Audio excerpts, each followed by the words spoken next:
For a brief moment, inside a real prison, no one was in control. No guards giving orders. No system holding it together. And what happened next changed everything. Because when a prison loses control, it doesn't create freedom. It creates something far more dangerous. There was a moment, brief but real, when a prison in the United States stopped being controlled. No guards giving orders. No system holding it together. No one truly in charge. And for those inside, it changed everything. Because when control disappears inside a prison, it doesn't create freedom. It creates something far worse. According to multiple reports and internal investigations, facilities like Rikers Island have faced repeated breakdowns in order. Moments where staffing shortages, internal corruption, and inmate power structures collide in ways the system was never designed to handle. But here's the part most people don't understand. When control slips, it doesn't happen all at once. It starts quietly. A missing guard on a shift. A delayed response to a fight. A unit left unsupervised just a little too long. At first it doesn't seem like much. But inside a prison, small cracks spread fast. Because prisons don't run on walls and bars alone. They run on structure, schedules, authority, presence. The moment those begin to weaken, something else starts to take their place. And that something else is not random. It's organized. In many facilities, inmates form structured groups, sometimes gangs, sometimes informal alliances, that operate with their own rules, hierarchies, and enforcement systems. According to correctional reports, these internal systems can become dominant when official authority weakens. And when that happens, the balance of power shifts, not officially, not publicly, but practically. Inmates begin to control movement inside certain areas. Who gets access to resources? Who is protected, and who isn't? And perhaps most critically, who has power? But here's where things become even more complicated. Because even when control starts slipping, the prison doesn't shut down. From the outside, everything can look normal. Lights still turn on. Cells still lock. Meals are still served. But inside, the reality can be very different. Former staff and inmate accounts have described environments where officers are outnumbered, overstretched, and sometimes unable to intervene safely in certain situations. In these moments, authority becomes less about enforcement and more about survival. And that raises a question most people never think about. What happens when the people meant to enforce the rules can't? In some documented cases, response times to incidents have stretched longer than expected due to staffing shortages. Reports have indicated that entire housing units have, at times, been left with minimal supervision. And in a place designed around control. That's not a small problem. That's a system-level failure. Because prisons are built on one core assumption. That someone is always in charge. Remove that, and everything changes. Inside facilities like Rikers Island, investigations have highlighted issues ranging from overcrowding to staff shortages and internal violence. These aren't isolated problems. They are connected. Each one weakens the system just a little more. Until eventually, the system stops working the way it was designed to. But here's the part that makes this even more unsettling. Control doesn't always disappear completely. Sometimes it just shifts. Instead of official authority, control becomes informal, unwritten, invisible to the outside world, and far more unpredictable. Because unlike official systems, informal control isn't regulated. It isn't accountable. And it isn't stable. It can change overnight. One conflict, one decision, one moment, and everything resets. That unpredictability is what makes these environments so dangerous, not just for inmates but for staff as well. Because when control is unclear, every situation becomes a risk. Every interaction carries weight. And every mistake can escalate. Correctional experts often emphasize that maintaining consistent staffing and clear authority structures is critical to preventing these breakdowns. But when those systems are strained, whether due to funding, policy decisions, or operational challenges, the margin for error disappears. And when that margin is gone, even small incidents can spiral. A disagreement turns into a fight. A fight turns into a unit-wide conflict. And without immediate control, there's nothing to stop it from spreading. But here's the question that matters most. If a prison loses control, even temporarily, who takes over? Is it the strongest individuals? The most organized groups? Or something else entirely? Because the answer isn't always what people expect. And understanding that answer reveals something much bigger than just one prison. It exposes how fragile the entire system can be. Not just in one facility, But anywhere the balance of control begins to shift. And that leads to a deeper, more unsettling reality. What we think of as control inside prisons may not be as solid as it appears. It may be conditional, dependent, always at risk of breaking under pressure. And when it does, the consequences aren't contained. They ripple outward, through the system, through the people inside it, and sometimes beyond the walls themselves. Because once control is lost, getting it back is not as simple as restoring order. It requires rebuilding something that may have already collapsed. And not every system recovers the same way. Some stabilize, some adapt, and some never fully regain control. Which brings us to the moment everything changes. The point where control doesn't just weaken, it breaks. And what happens next is something most people have never seen. Control doesn't collapse in silence. It collapses in moments. Moments that, on their own, don't seem significant, but together they form a pattern that's impossible to ignore. And once that pattern begins, stopping it becomes harder than anyone expects. Because inside a prison, instability spreads faster than authority can react. It often begins with something operational. A shortage of staff. At facilities like Rikers Island, reports over the years have pointed to chronic understaffing, shifts where fewer officers are responsible for more inmates than the system was designed to handle. On paper, the system still functions. In reality, it's stretched thin. And when a system is stretched thin, it starts making trade-offs. Certain areas receive less supervision. Certain incidents take longer to respond to. Certain rules become harder to enforce. At first, these adjustments seem temporary. Necessary even. But inside a controlled environment like a prison, consistency is everything. The moment enforcement becomes inconsistent, perception begins to shift. And perception inside a prison is power. Inmates begin to notice patterns. Which units are monitored closely. Which officers respond quickly. Which areas are effectively unregulated. And once those patterns are understood, behavior changes. Testing begins. Small at first.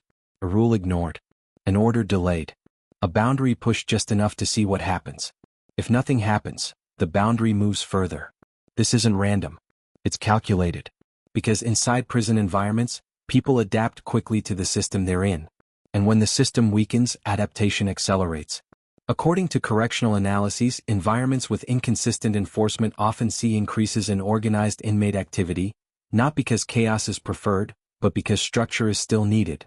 If official structure fades, unofficial structure replaces it. Groups begin to assert control over specific spaces, housing units, common areas, even access to basic resources. Not always through overt force, but through presence, coordination, and influence. And as this informal system grows, something critical happens. Authority becomes divided. Officially, the prison is still run by staff. Practically, control becomes shared, or in some cases, contested. And that creates friction. Because two systems operating at the same time, one official, one unofficial, are bound to collide. Sometimes that collision is subtle. A delayed response. An ignored directive. An officer choosing not to intervene in a situation that could escalate. Not out of negligence, but out of calculation. Because in environments where staff are outnumbered, every decision carries risk. Intervening can restore order. Or it can trigger something larger. And when backup isn't immediate, that risk becomes real. Former correctional officers have described situations where maintaining presence, simply being visible, was often more effective than direct confrontation. But visibility requires numbers. And when those numbers aren't there, presence fades. And when presence fades, control becomes symbolic. The structure still exists, but its ability to enforce itself weakens. And that's when escalation accelerates. Conflicts that would normally be contained begin to spread.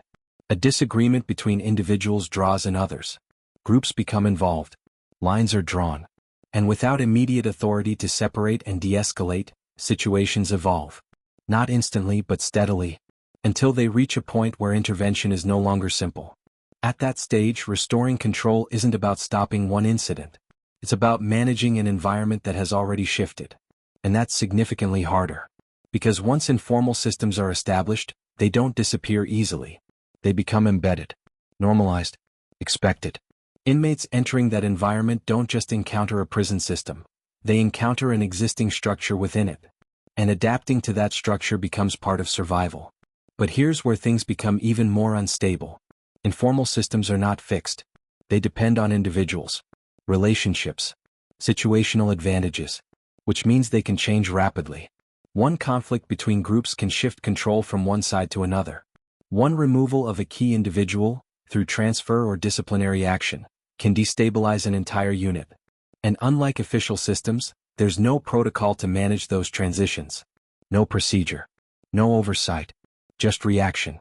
And reaction in a high-pressure environment is unpredictable. This creates cycles. Control weakens. Informal systems rise. Conflict shifts power. New instability emerges. And each cycle erodes the foundation of the original system just a little more, until eventually, the system is no longer operating as designed. But perhaps the most critical factor in this escalation isn't just staffing or structure. It's time. The longer a system operates under strain, the more normalized that strain becomes. What once would have been considered a serious failure becomes routine. Delayed responses become expected. Reduced oversight becomes standard. And informal control becomes part of the environment. At that point, the question is no longer whether control has weakened. It's how much, and how close it is to breaking completely. Because there is a threshold. A point where the system can no longer compensate. Where temporary adjustments stop working. Where the balance between order and disorder shifts too far. And when that threshold is crossed, control doesn't just weaken. It collapses. Not everywhere at once, but in critical moments. Moments where no one responds in time. Moments where authority is challenged, and not reinforced. Moments where the system is tested, and fails. Those moments don't always make headlines. But inside the facility they change everything. Because once it becomes clear that control can fail, it changes how everyone operates. Staff become more cautious. Inmates become more aware. And the environment becomes more volatile. Not necessarily chaotic all the time, but unpredictable. And unpredictability inside a prison is one of the most dangerous conditions possible. Because without predictability, there's no stability. And without stability, there's no control. Which leads to the final stage. The point where the system is no longer adapting, but reacting. And what happens in that stage determines whether control can ever be restored, or whether something else permanently takes its place. When control finally breaks inside a prison, it doesn't look like what most people expect. There's no single moment where alarms go off and everything stops. No clear line between order and chaos. Instead, there's a shift, subtle at first, then undeniable. Because when a system stops enforcing itself, something else fills the gap. And that something else is not random. It's structure. Just not the kind the prison was built on. Inside facilities like Rikers Island, multiple investigations and reports have highlighted a consistent pattern. When official control weakens beyond a certain point, informal systems don't just emerge. They stabilize. Groups that formed during earlier stages of instability begin to organize more clearly. Roles become defined. Influence becomes measurable. And control, real, functional control, shifts away from the institution itself. But here's what makes this stage different from everything before it. This isn't chaos. It's order. Just not official order. Because even in the absence of formal authority, environments like prisons cannot function without some form of structure. Movement still needs to happen. Conflicts still need to be managed. Resources still need to be distributed.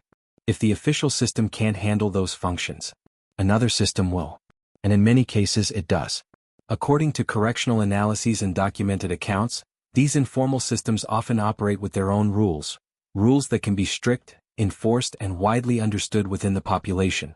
Not because they're recognized officially, but because they're effective. And in an environment where effectiveness determines survival, that matters. But here's the part that changes everything. Once an informal system becomes stable, reversing it is extremely difficult. Because at that point it's no longer temporary. It's integrated.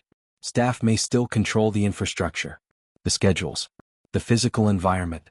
But the day-to-day reality inside certain areas may be influenced, sometimes heavily, by forces outside official authority. And that creates a dual system. One visible, one invisible. The visible system is what's documented, reported, managed through official channels. The invisible system is what people inside navigate daily. And the two don't always align. Which raises a critical question. Can control truly be restored once it's been replaced? The answer is complicated. In some cases, institutions respond by increasing staffing, restructuring units, or implementing new oversight mechanisms. External agencies may conduct investigations. Policies may change. On paper, these responses are designed to re-establish control. And sometimes they work. But not always completely. Because restoring control isn't just about presence. It's about perception. If people inside believe the system is strong, consistent, and capable of enforcement, control holds. They don't. Even increased presence can feel temporary. And temporary control doesn't stabilize an environment. It delays the next breakdown. That's why experts often emphasize consistency over intensity. A system that works steadily is more effective than one that reacts forcefully but inconsistently. But achieving that consistency is one of the hardest challenges correctional systems face, especially in facilities already operating under pressure. Because once instability has been experienced, it's remembered, and that memory influences behavior, both for inmates and for staff. Officers who have experienced situations where intervention was delayed or ineffective may approach future situations differently, more cautiously, more strategically, sometimes more hesitantly, not out of fear, but out of experience, and that changes how authority is applied. At the same time, inmates who have seen the system falter understand its limits. They know where enforcement weakens, where response times slow, where gaps exist, and knowledge of those gaps shapes behavior. Not always toward escalation, but toward adaptation, which means the system doesn't return to what it was. It evolves, sometimes stronger, sometimes more controlled, but always different. And that leads to a final realization, one that goes beyond any single facility. Control inside prisons is not absolute. It's conditional, dependent on staffing, structure, policy, and perception. When those elements align, control holds. When they don't, it shifts. And once it shifts far enough, it can be replaced, not officially, but functionally. And that functional reality is what defines daily life inside those environments.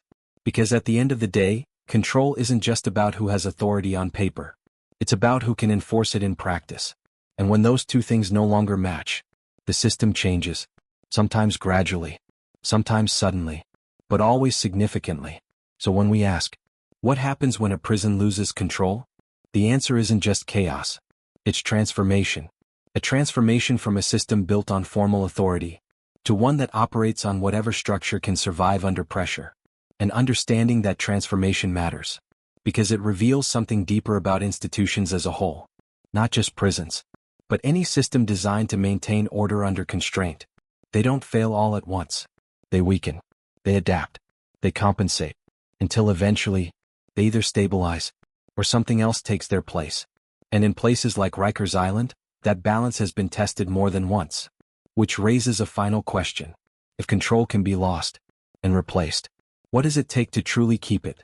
Because the answer to that question doesn't just determine what happens inside prison walls. It determines whether the system itself can hold together under pressure, or whether, under the right conditions, it can lose control again. And if you want to understand more about how systems like this operate under pressure, and what really happens behind the scenes, make sure you subscribe. Because this isn't the only story where control didn't hold.